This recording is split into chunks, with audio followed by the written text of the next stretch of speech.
చదువుబడిన వాక్యమానము లూకా సువార్త 17వ అధ్యాయము 5వ వచనం.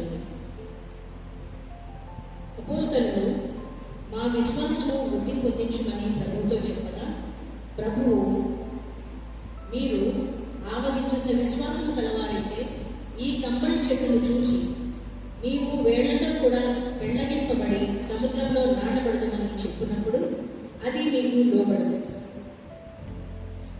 తరలి వచ్చినట్లయితే చిన్న ప్రార్థన చేసుకున్నాను. స్తుతికి పాత్రుడు స్తోత్రాలు రక్షకుడు తండ్రి ప్రభా, ఈ సమయంలో తండ్రి ఈ వాక్యం బోధించిన ప్రభా మీరే దీవించి ఆశీర్వదించిన ప్రభా. నాయన తండ్రి, ఏ వాక్యం అయితే ధ్యానించుకోలేకపోయినాము ప్రభా, మరి ఎటువంటి లోటుపాట్లు పొరపాట్లు జరగకుండా ప్రభా మీరే నన్ను కరుణించండి తండ్రి. ప్రభా, వింటున్న ప్రతి ఒక్కరికి నాయన మీరే ఈ వాక్యాన్ని వారి హృదయాల్లో నాటమని దాన్ని అభివృద్ధి పరచమని విస్తరింపచేయమని ప్రతి ఒక్క బిడ్డనైనా వాక్యం ద్వారా మేలు కలిగి సంతోషంగా తిరిగి తమ గృహాలకు వెళ్ళినట్లుగా మీరే దీవించి ఆశీర్వదించమని సమస్త మహిమానంద ప్రభావం మీకే ఆపాదించుకుంటూ ఏ స్నామమున అడిగి ప్రార్థించి వేడుకొంచున్నాం తండ్రి.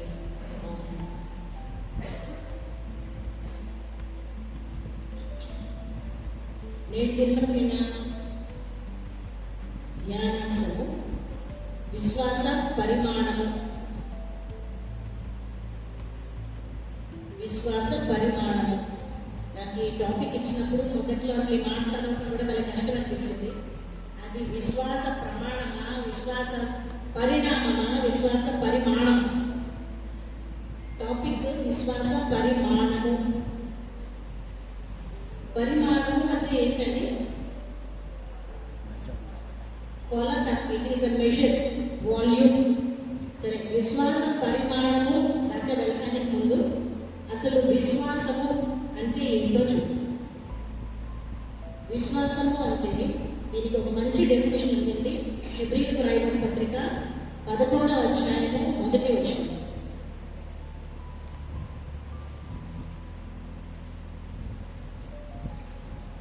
హెబ్రీయులకు రాయబడిన పత్రిక 11వ అధ్యాయము 1వ వచనం.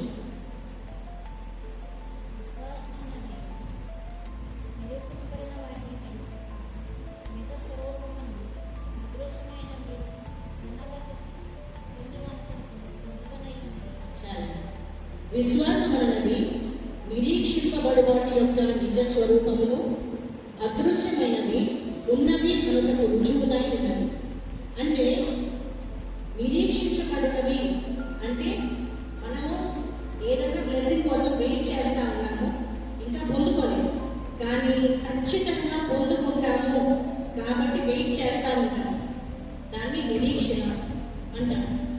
ఖచ్చితంగా నాకు దొరుకుతుంది అనేదే నమ్మకం, అదే విశ్వాసం. అంతేకాదంట, అదృశ్యమైనవి ఉన్నవి అనుటకు రుజువు. మనం ఏది చూడలేదు కానీ నమ్ముతా ఉన్నాం, దాన్నే విశ్వాసము అంటారు. యేసుప్రభువుని ఎవరైనా చూసారండి? ఇక్కడ కూర్చున్న వాళ్ళను చూడలేదు. ఏం చేసిన ఎప్పుడన్నా చూసామా? చూడలేదు. నమ్ముతున్నామా? నమ్ముతున్నాము. అదృశ్యమైనవి ఉన్నవి అని నమ్ముతున్నారు, అదే విశ్వాసం. నిరీక్షింపబడు వాటి యొక్క నిజ స్వరూపం. దేని గురించి మనం వెయిట్ చేస్తూ ఉన్నాము, నిరీక్షిస్తూ ఉన్నాము? ఏంటి మన నిరీక్షణ? ఆ నిరీక్షణ నిజంగా జరుగుతుంది అనే నమ్మకమే విశ్వాసం. ఈ పౌలు గారి పత్రికలు చాలా కష్టంగా ఉంటాయి అర్థం చేసుకోవడానికి అనుకున్నాను, కానీ సింపుల్గా అర్థం అవ్వాలంటే మనకి ఓల్డ్ టెస్ట్మెంట్లో చాలా ఎగ్జాంపుల్స్ ఉన్నాయి. నిరీక్షించి వాటిని పొందుకున్నారు. మొట్టమొదటిగా నోవహు గారి దగ్గరికి వెళ్ళాము. నోవహు కథ అందరికీ తెలిసిన కథ.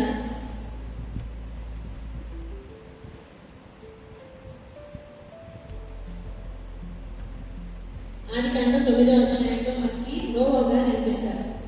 నోవహు గారు ఏమన్నా నిరీక్షించారా? నిరీక్షించారంటే ఏం నిరీక్షించాడు? దేవుడు నోవహును పిలిచి ఏం చెప్పాడు?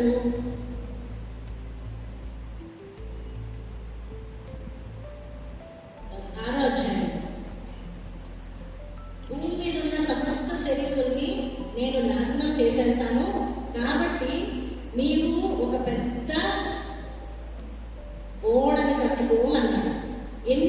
అంతస్తుల ఓడ కట్టుకోమన్నాడు? 3 అంతస్తుల ఓడ కట్టుకోమన్నాడు. ఎంతమందికి? వీళ్ళు ఎంతమంది ఉన్నారు? 8 మందే ఉన్నారు. నోవహు, భార్య, 3 కొడుకులు, 3 కోడళ్ళు. కానీ మిగిలిన అన్ని జీవజంతువుల్ని దాంట్లో రప్పించాలి కాబట్టి 3 అంతస్తుల ఓడ కట్టుకో, మొత్తం ప్రపంచాన్ని నాశనం చేసేస్తాను. దేంతో నాశనం చేసేస్తాను? జల ప్రళయంతో నాశనం చేస్తానన్నాడు. జల ప్రళయంతో నాశనం చేయటం అనేది ఎప్పుడూ లేదు అంతకుముందు. వర్షం పట్టం ఉండేమో అంతే. జల ప్రళయం వచ్చి భూమంతా నాశనం అయిపోవడం అనేది అసలు తెలుసా నోవహుకి? ఎప్పుడన్నా చూశాడా? ఎప్పుడన్నా విన్నాడా?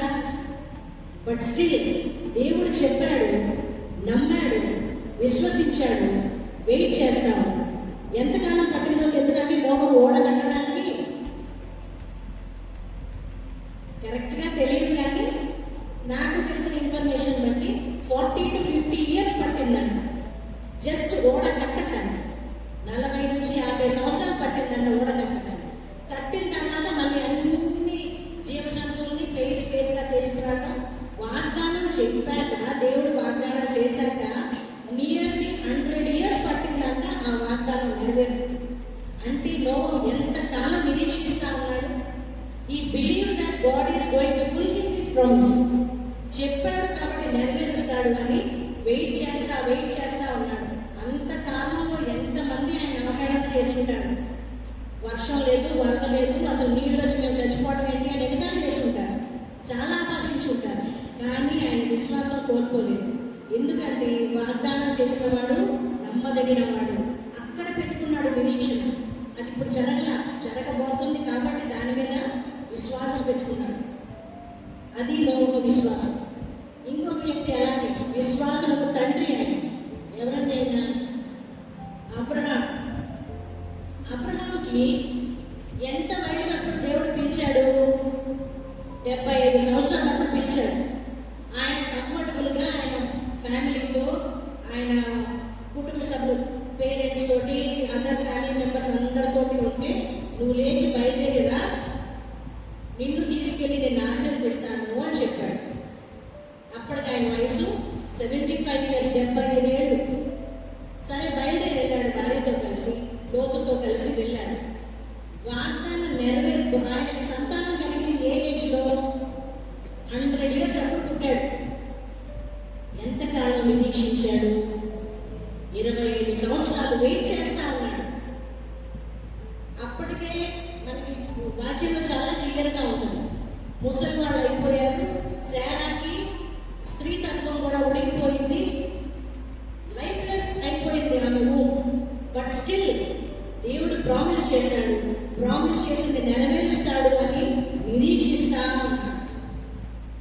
అబ్రహాము 100 సంవత్సరాలప్పుడు దేవుడు తన వాగ్దానాన్ని నెరవేర్చాడు.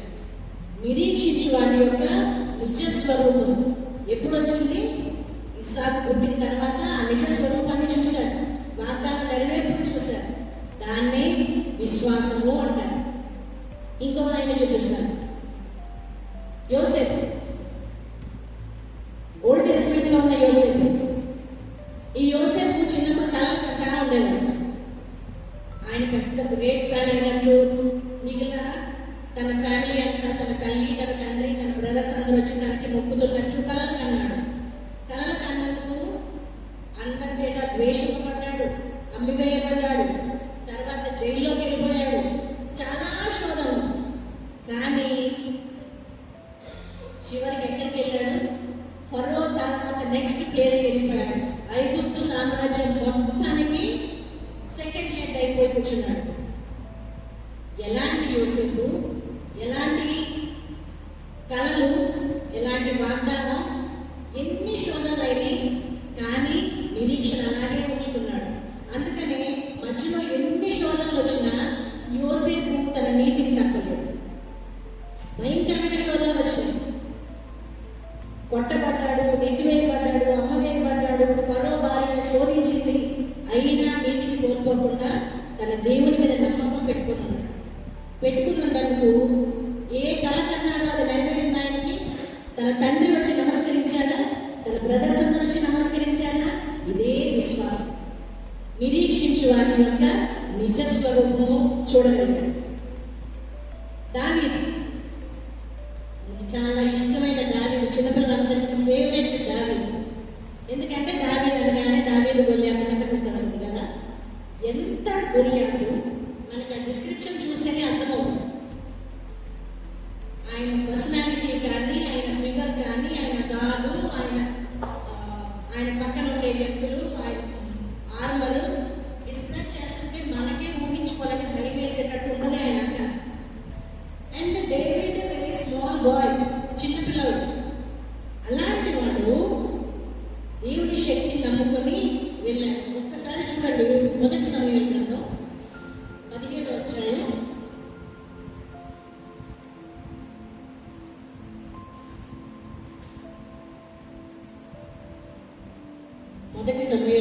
17వ అధ్యాయం 37వ వచనం.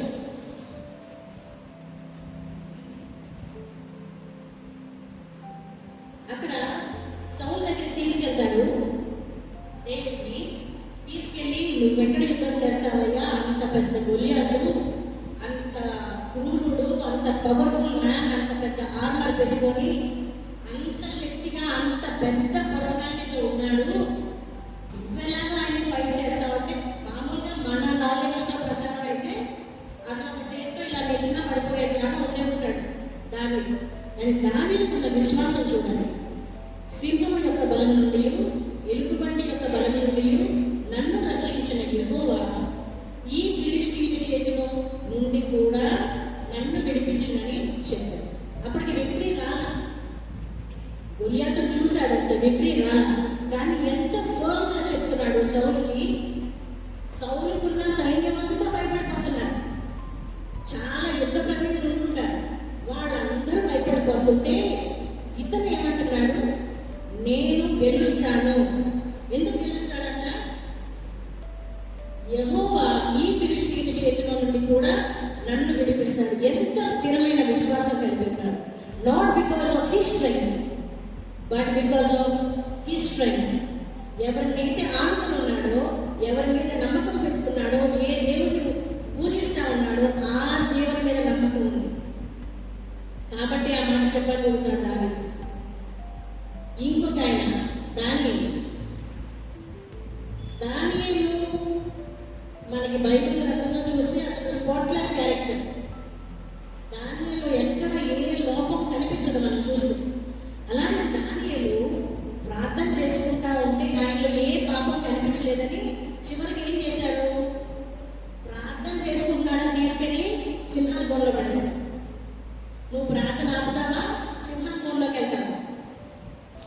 ఎంత చక్కగా నేను సింహాల బోన్లోకి వెళ్తాను, ఎందుకంటే అక్కడ కూడా నన్ను రక్షించగలవాడు నా దేవుడు అన్న విశ్వాసంతో సింహాల గుహలోకి వెళ్ళిపోయాడు. అక్కడ ఎన్ని సింహాలు ఉన్నాయో మనకు తెలియదు.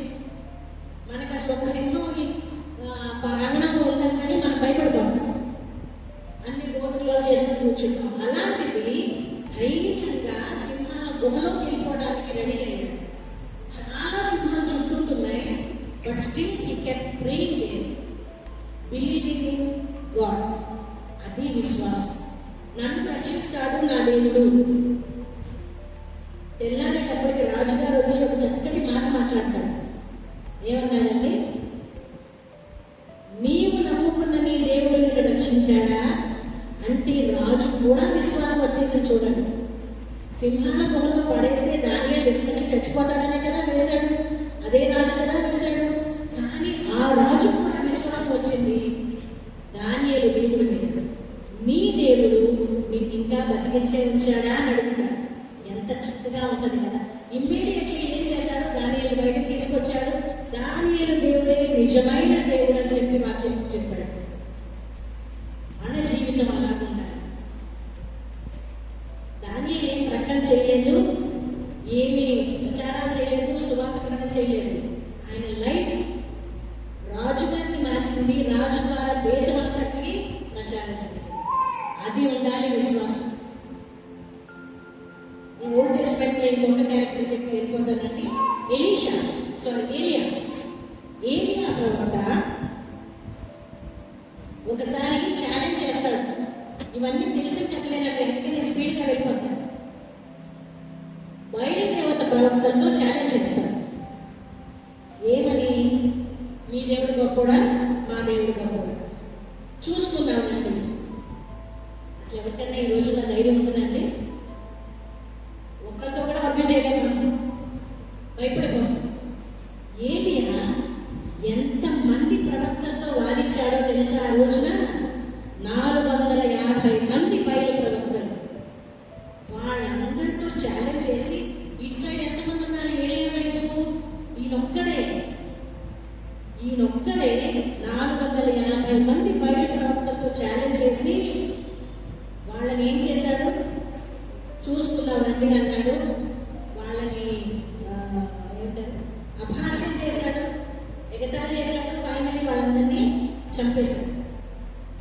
ఎందుకంటే ఛాలెంజ్లో వాళ్ళంతా ఓడిపోయారు. ఎక్కడి నుంచి వచ్చింది ఏలియాకి ఇంత శక్తి? Not because of him. ఏ దేవుడినైతే నమ్ముకుంటున్నాడో, ఏ దేవుడినైతే పూజిస్తున్నాడో, ఆ దేవుడు ఇంతమంది మీద నాకు విజయం ఇస్తాడు అని నమ్మాడు కాబట్టి ఛాలెంజ్ చేశాడు. ఆయనకు తెలియదు జరుగుతో లేదు, కానీ జరుగుతుంది అని నమ్మాడు కాబట్టి ధైర్యంగా ముందుకెళ్ళాడు. అదే విశ్వాసం. మనం న్యూ టెస్ట్మెంట్లో చూస్తే, నేను రిఫరెన్సెస్ చెప్పట్లేదండి, త్వరగా వెళ్ళిపోతున్నాను. లూకా సువార్త 7వ అధ్యాయం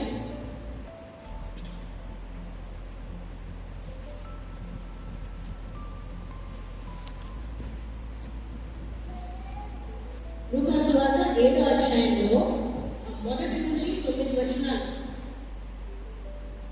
అక్కడ ఉన్న ఎపిసోడ్ నేను చెప్పేస్తానండి. అక్కడ యేసుప్రభు వారు కపెర్నహూములోనికి వచ్చినప్పుడు ఒక సెంచురియన్ ఉన్నాడు, శతాధిపతి ఉన్నాడు. శతాధిపతి అంటే ఒక ఆర్మీ ఆఫీసర్ ఉన్నాడు. ఆయన సర్వెంట్స్కి ఒంట్లో బాగోకపోతే యేసుప్రభు వారి దగ్గరికి పంపిస్తాడు. కొంతమందిని పంపించి, యేసుప్రభు వారికి చెప్పండి, నా సేవకుడు స్వస్థపరచబడతాడు అని.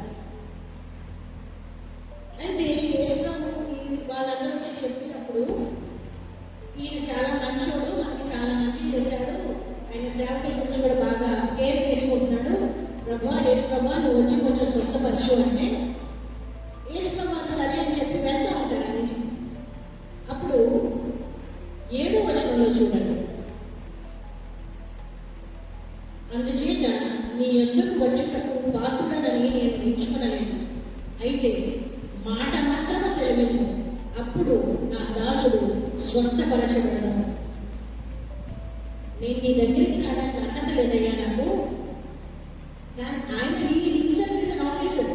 తర్వాత ఉంటుంది, నేను ఒకరిని రమ్మంటే వచ్చును, పొమ్మంటే పోను, అంత అధికారం ఉంది. కానీ ఎంత తగ్గించుకున్నాడంటే, ప్రభువా నేను నీ దగ్గరికి రావడానికి నాకు అర్హత లేదు, నువ్వు నా ఇంట్లో ప్రవేశించడానికి నేను యోగ్యుడు కాను, కానీ నా దాసుడు బాగలేదు కాబట్టి ఏం చేయమన్నాడు? నువ్వు మాట మాత్రం సెలవివయ్యా, ఆయన స్వస్థపడతాడు. అంటే నమ్మకమేనా? విశ్వాసం.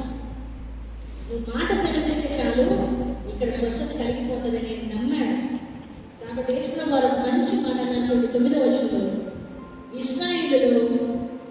ఇశ్రాయేలు ఆయనను ఇంత గొప్ప విశ్వాసము నేను చూడలేదని మీతో చెప్పుచున్నాను. ఎంత గ్రేట్ సాక్ష్యం ఎవరిచ్చారు? యేసుప్రభు వారు ఇచ్చారు. ఎవరికి? శతాధిపతికి ఇచ్చాడు.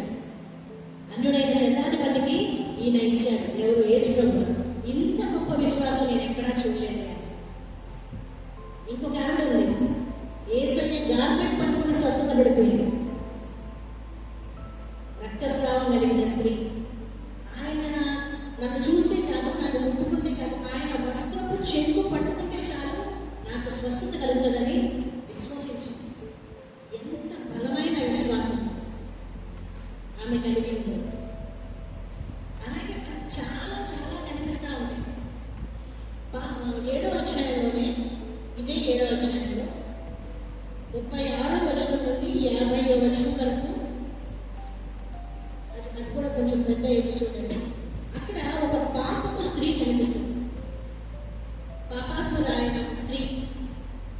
ఆమె యేసుప్రభు వారు అక్కడికి వచ్చారని తెలిసి వెళ్ళి ఆయన పాదాలు కడుగుతా ఉన్నారు. పాదాలు కడుగుతా ఉంటే అబ్జెక్ట్ చేస్తాడు అక్కడ ఇన్వైట్ చేసిన వ్యక్తి. అయితే యేసయ్య ఏమన్నాడు? 50th verse 50వ వచనం చూడండి, లాస్ట్. నీ విశ్వాసం నేను రక్షించను, సమాధానం కలదానమై వెళ్ళమని ఆ స్త్రీతో చెప్పాడు. అంతకు ముందు వచనంలో ఉన్నది నీ పాపంలో క్షమింపబడి ఉన్నవి అని. ఆవిడ పాపాత్మురాలైన స్త్రీకి విశ్వాసం ఏంటి? నేను ఈయన దగ్గరికి వెళ్తే నా పాపాలు కడగబడతాయి అని నమ్మింది. మాట్లాడలేదు, ఏమీ అడగలేదు, వచ్చింది, ఆయన పాదాలు పట్టుకొని కడుగుతా ఉంది. దానికి ఆవిడకి వచ్చినట్టుగా పాపాలు ఆవిడవి క్షమించబడిపోయి ఏది కాపాడిందంటే నీ విశ్వాసమే నిన్ను రక్షించను. అంటే మన విశ్వాసం అనేది మన క్యాపబిలిటీ కాదు. ఎవరిని నమ్ముతున్నామో ఆయన క్యాపబిలిటీని నమ్మటమే విశ్వాసం. ఏ దేవుడి దగ్గరికి అయితే మనం వస్తున్నామో ఈ దేవుడు ఇంపాసిబుల్ థింగ్స్ కూడా పాసిబుల్ చేయగలడు అనుకోవటమే విశ్వాసం. అయితే ఈ శిష్యుడు ఇక్కడ క్వశ్చన్ అడిగాడు. మనం చదవబడిన వాక్య భాగంలోనే ఆ క్వశ్చన్ ఆన్సరే ఇది.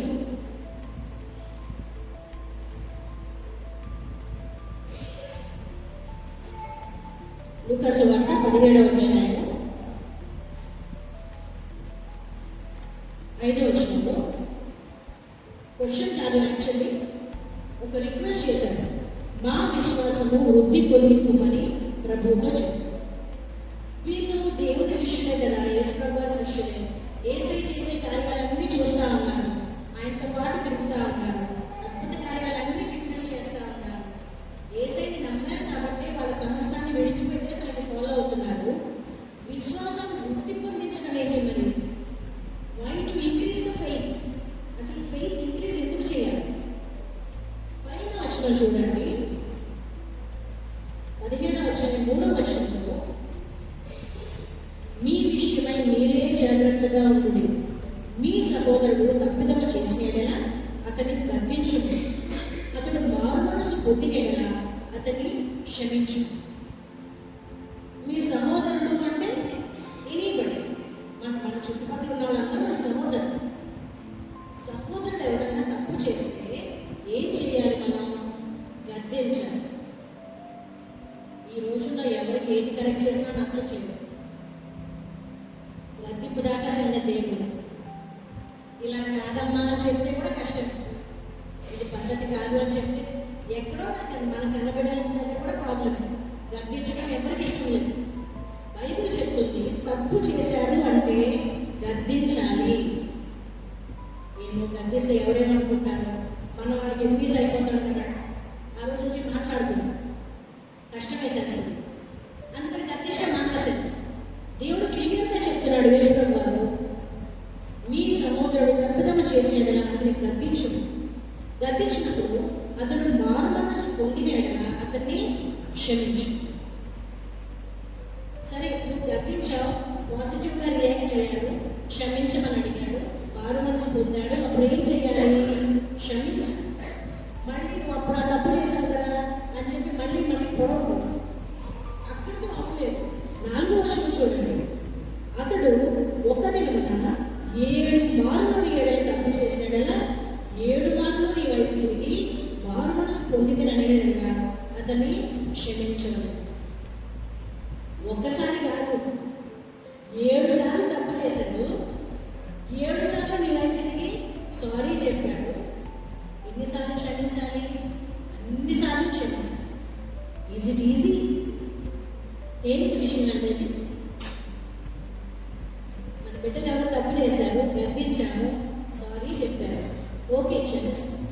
అదే రోజు మళ్ళీ అదే తప్పు చేస్తే క్షమిస్తాను, మళ్ళీ వచ్చి సారీ చెప్పాను, సరే రెండోసారి కాదు, మూడోసారి కష్టం, 4 అసలు చెయ్యం, 5, 6, 7 వెరీ డిఫికల్ట్.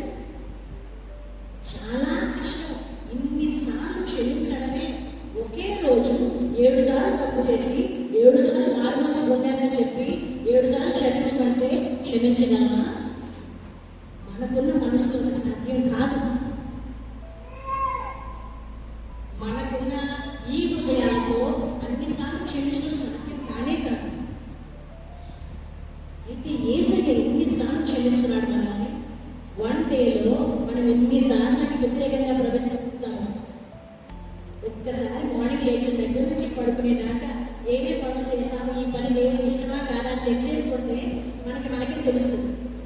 అరే, ఈ మాట అనుకుంటూ ఉండాల్సింది, ఈ పని చేయకుండా ఉండాల్సింది, ఇది చూడకుండా ఉండాల్సింది, యేసయ్యకి ఇష్టం లేదు కదా అనుకుని అన్నిసార్లు సారీ చెప్పామనుకోండి, యేసయ్య క్షమిస్తాడా? ఎస్, యేసయ్య అయితే క్షమిస్తాడు. మనం క్షమించలేము.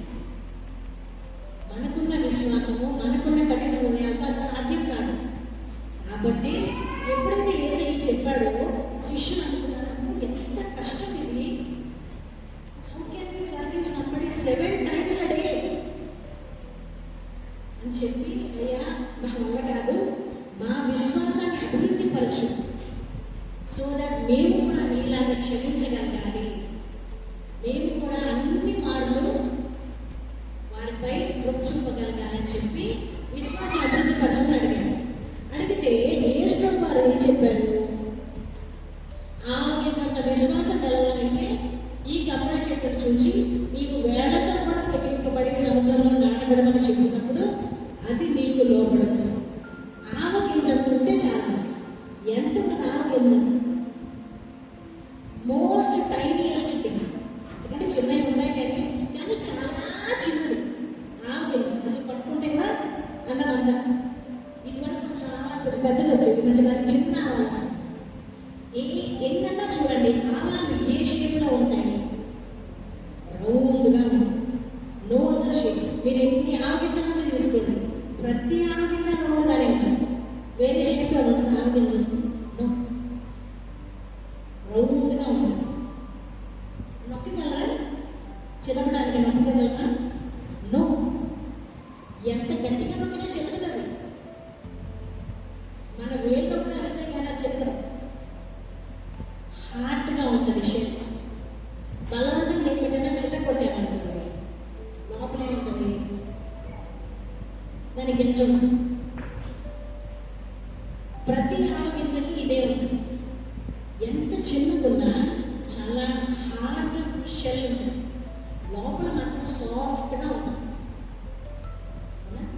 నాకు అనిపించింది, దేవుడు ఆవగింజను సెలెక్ట్ చేసుకున్నాడక్క. ఏంటి ఆవగింజ స్పెషాలిటీ?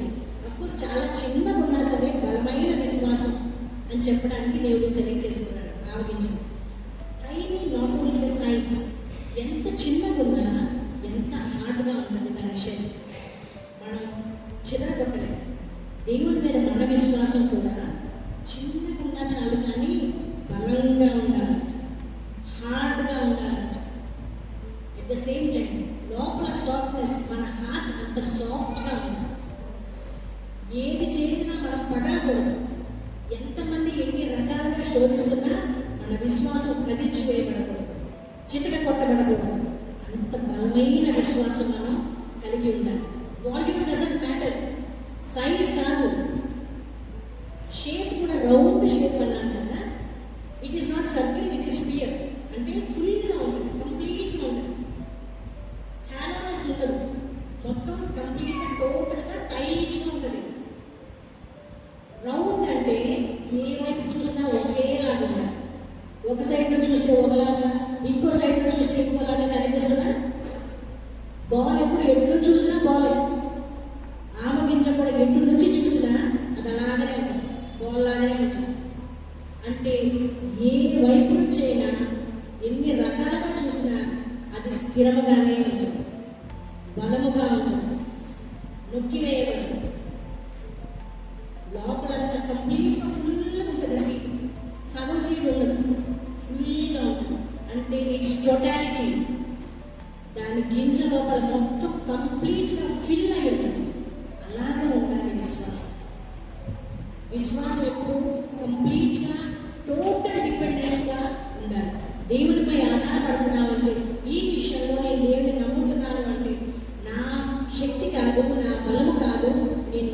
ఉన్న దేవుడి మీద నాకు ఆ కంప్లీట్ డిపెండెన్స్ ఉండాలి.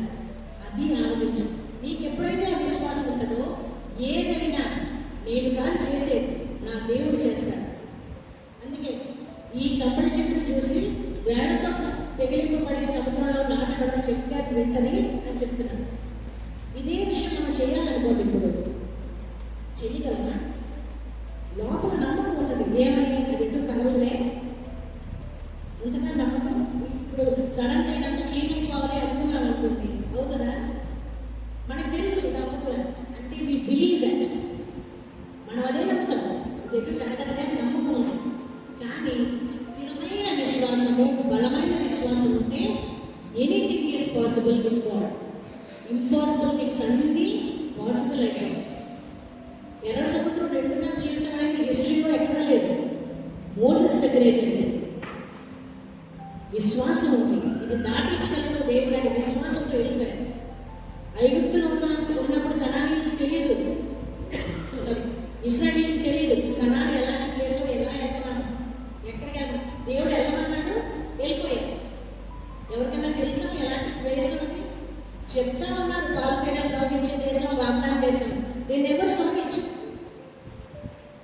నిరీక్షించబడి వాటి యొక్క నిజస్వరూపం కావాలి అంటే మీలో ఏముండాలి?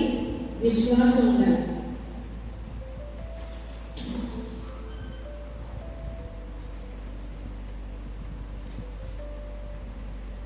విశ్వాస పరిమాణం కూడా ఒకసారి చూద్దామండి. రోమీయులకు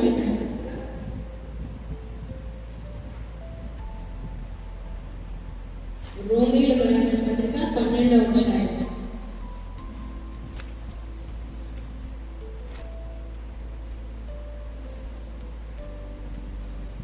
12వ అధ్యాయం. యాక్చువల్లీ ఆ చాప్టర్ అంతా కొంచెం సో మెనీ ఇన్స్ట్రక్షన్స్ ఉంటాయి. నేను 3వ వచనం నుంచి చదువుతానండి. కొంచెం ఎక్కువ పోర్షన్ చదువుతాను, కొంచెం జాగ్రత్తగా పేషెంట్గా వింటాను. తను తాను ఎంచుకునదగిన దానికంటే ఎక్కువగా ఎంచుకునగా దేవుడు ఒక్కొక్కరికి విభజించి ఇచ్చిన విశ్వాస పరిమాణ ప్రకారము తాను స్వస్థబుద్ధి గలవాడగటకి తగిన రీతిగా తను ఎంచుకునగలనని నాకు అనుగ్రహింపబడిన కృపను బట్టి మీలో ఉన్న ప్రతి వాడితోనూ చెప్పుచున్నాను. ఒక్క శరీరంలో మనకు అనేక అవయవం ఉండినను ఈ అవయవాలన్నిటికీ ఒక్కటే పని ఎలాగో ఉన్నదో అలాగే అనేకులమైన మనము క్రీస్తులో ఒక్క శరీరముగా ఉండి ఒకరి కొరకొకరము ప్రత్యేకముగా అవయవములై ఉన్నాము.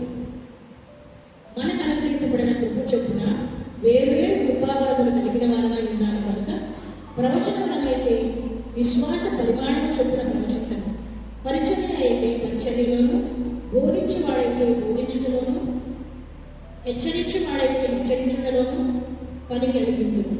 పంచిపెట్టువాడు శుద్ధ మనసుతోనూ, పై విచారణ చేయువాడు జాగ్రత్తతోనూ, కరుణించువాడు సంతోషంతోనూ పని జరిగింపబడదు. మీ ప్రేమ నిష్కపటమైనదై ఉండవలను, చెడ్డదాన్ని అసహించుకొని మంచిదాన్ని పట్టుకొని ఉంది. సహోదర ప్రేమ విషయంలో ఒకరి ఎందప్పుడు అనురాగం గలవారై, గణిత విషయంలో ఒకరినప్పుడు గొప్పగా ఎంచుకున్నది. 12వ వచనం. నిరీక్షణ గలవారై సంతోషించుచు, శ్రమ నందు ఓర్పు గలవారై, ప్రార్థన యందు పట్టుదల కలిగి ఉంది. 21వ వచనం. కీడు వల్ల జయింపబడక మేలు చేత కీడును జయించు. ఈ పోర్షన్లో ఏముందంటే విశ్వాస పరిమాణం అనేది అందరికీ ఒకేలాగా ఇవ్వబడదు.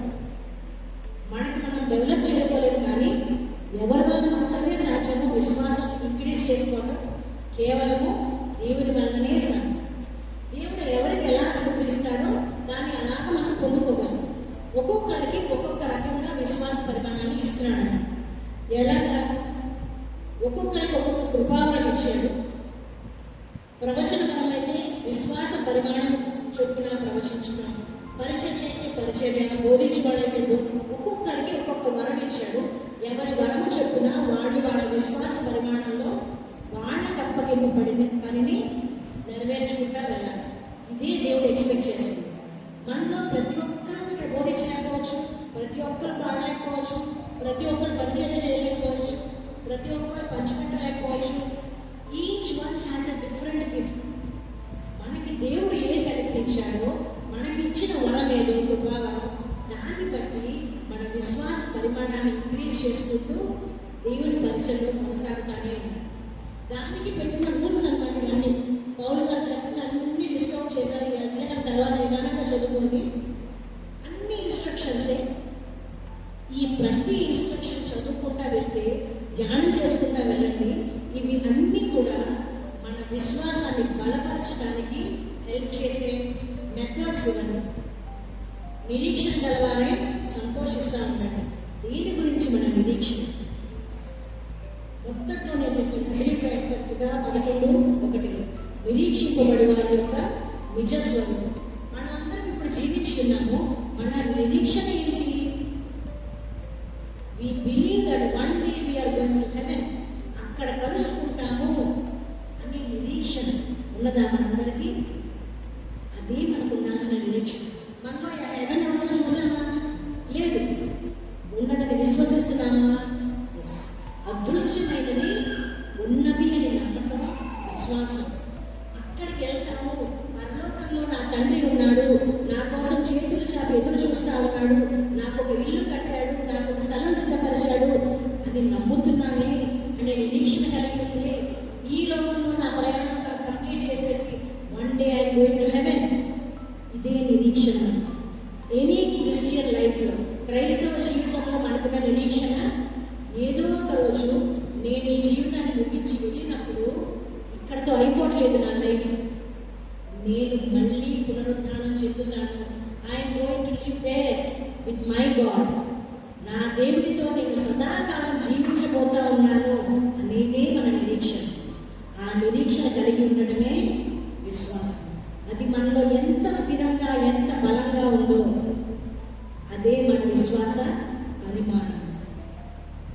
దేవుని కృపను బట్టి మనందరం అలాంటి నిరీక్షణ కలిగి ఉండాలని, అదృష్టమైనవి ఉన్నవి అని నమ్మచ్చు. ఆ హెవెన్లీ ప్లేస్లో అందరం ఒకరోజు కలుసుకోవాలని, అలాంటి నిరీక్షణ అందరూ కలిగి జీవించడానికి దేవుడు మనకి ఆ విశ్వాసాన్ని ఇవ్వాలని సంఘపక్షంగా కోరుకుంటారు.